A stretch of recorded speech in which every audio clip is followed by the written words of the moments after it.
Well, several things. One, if we look historically, the greatest advances have been made in medicine in the last 50 years. And the drugs which we have great pride in because they really help patients are the very drugs that are being abused by athletes. If we look forward, we will continue to develop new drugs and new technologies.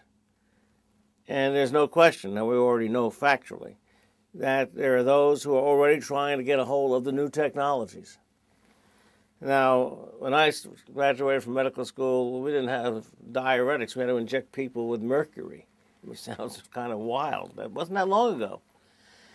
We had very limited number of antibiotics, and if you needed to get somebody's blood count up, you had to give them a lot of transfusions. Things have changed dramatically. Well, if we take several of those changes and see what's happened.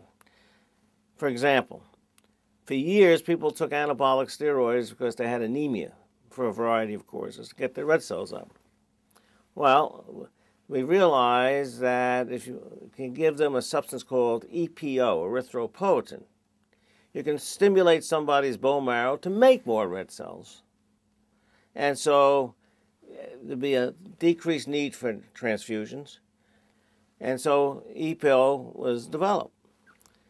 Now, it turns out, as one can anticipate, EPO was immediately abused. In fact, I reported an epidemic of deaths in 4 Scandinavian countries in 2 sports, a sport called orienteering and cycling. And it turned out all these deaths occurred right after EPO was introduced into Europe.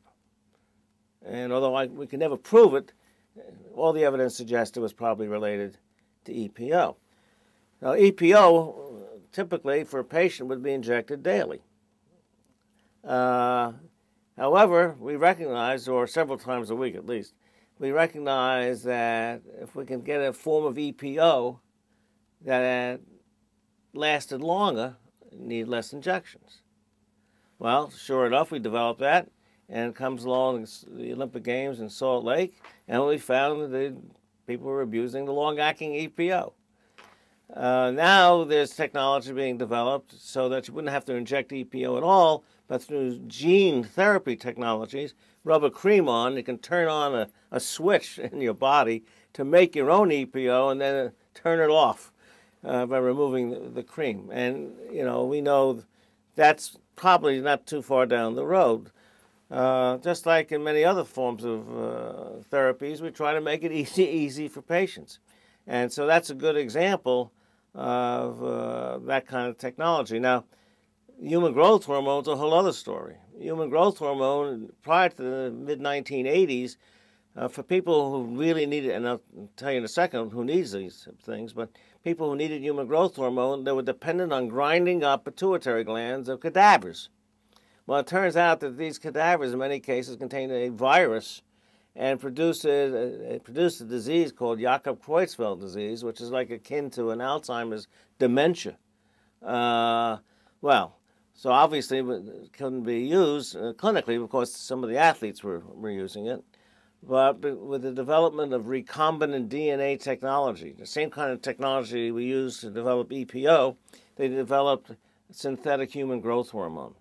And so we now are able to treat patients with human growth hormone safely.